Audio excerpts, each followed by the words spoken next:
Mansi Umakant Kadam, Pravara girls English medium school व कनिष्ठ महाविद्यालय लोणी. सबुरीचा मार्ग जीवनाला लागू दे. साईंच्या चरणी प्रेमाचा सुगंध दरवू दे. मानव सेवेचा भाव प्रत्येक हृदयात जागू दे. सबका मालिक एक हा मूळ मंत्र ज्यांनी दिला व श्रद्धा आणि सबुरीद्वारे संपूर्ण विश्वाला मानवतेचा संदेश देऊन प्रत्यक्ष कृतीमधून ज्यांनी समाजाची सेवा केली त्या सद्गुरू साईबाबांना सर्वप्रथम माझा साष्टांग नमन. आदरणीय परीक्षक महोदय, उपस्थित मान्यवर, माझे आदरणीय गुरुजन वर्ग आणि माझ्या प्रिय भक्त कुटुंबाला ओम साईराम. मी Mansi Umakant Kadam, saint John English medium school Rahata येथील इयत्ता 8वीची विद्यार्थिनी. आज या विचारमंचावर उभे राहून शिर्डीच्या पवित्र भूमीशी जोडलेल्या एका महान संतांच्या विचारांवर माझे मनोगत व्यक्त करण्याची मला संधी मिळत आहे. याचा मला आनंद व अभिमान आहे. आज मी आपल्या समोर श्री साईबाबांच्या शिकवणुकीतील सेवाभावविषयक दृष्टिकोन या विषयावर माझे विचार आपल्यापर्यंत पोहोचवण्याचा प्रयत्न करणार आहे. हेमंतपंत यांनी श्री साई सच्चरित हा ग्रंथ लिहिला. त्या ग्रंथाच्या पहिल्या अध्यायात एका प्रसंगाचे वर्णन करताना ते लिहितात, काय असावा हा अनुबंध, गवारोगाचा काय संबंध, पाहुणी अतर्क्य कारण निर्बंध, वाटते प्रबंध लिहावा. एकदा बाबा मशिदीमध्ये जात्यात गहू दळत होते. ते बघतात काही स्त्रिया घाईघाईने आल्या व बाबांच्या हातून जात्याचा खुंटा हिसकावून देऊ लागल्या व दळण दळू लागल्या. सर्व दळण झाल्यानंतर ते पीठ घेऊन जाऊ लागल्या.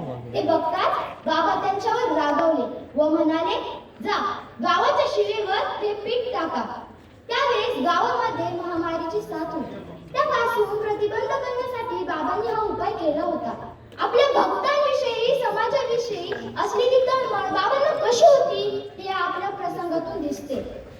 बाबांची उक्ती व कृती यांना संतांच्या विभूती अशीच होती. धर्माला वेळ टिकवण्यासाठी त्यांनी फकीरासारखा वेश परिधान करून मशिदीला आपले निवासस्थान बनविले. त्या मशिदीला द्वारकामाई असे संबोधून तिथे अखंड ध्वनी पेटवली. शंखनाद व घंटनाद केला. बाबा फक्त उद्देश करून थांबले नाही, तर त्यांनी स्वतः कृतीद्वारे समाजासमोर आपला आदर्श निर्माण केला.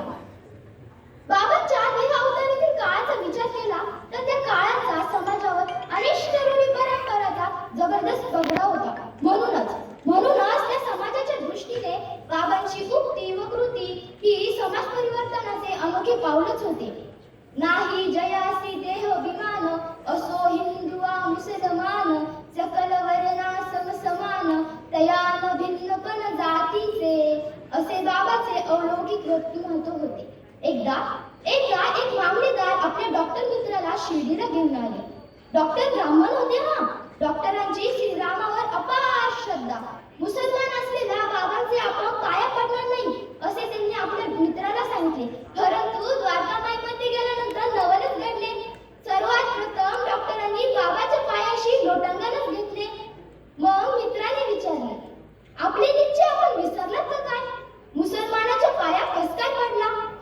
यावर डॉक्टर म्हणाले, मग ते डॉक्टर कथिती नवल, राम रूप म्या देखिले श्यामल, देवी तत्काळ वंदिले निर्मल, सुंदर कोमल साजिले. अशा रीतीने बाबांनी श्री रामरूपामध्ये डॉक्टरांना दर्शन देऊन त्यांच्या मनातील भेद नाहीसा केला.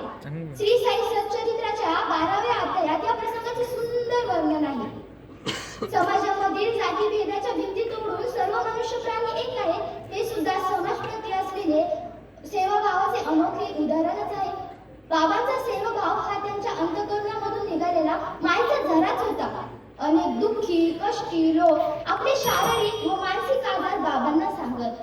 बाबा कधी त्यांना औषध दे तर कधी प्रेमाने उपदेश करून त्यांचे मानसिक दुःख दूर करत.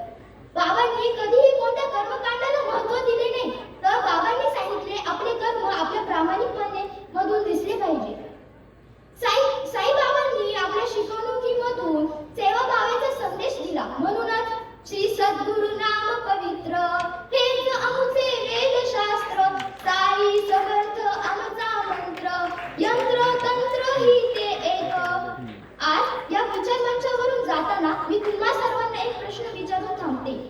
आपण देवाला शोधण्यासाठी मंदिरात जातो.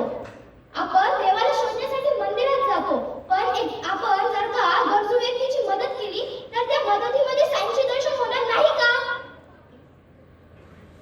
हाच होता साईबाबांचा खरा संदेश. मानव सेवा हीच ईश्वर सेवा.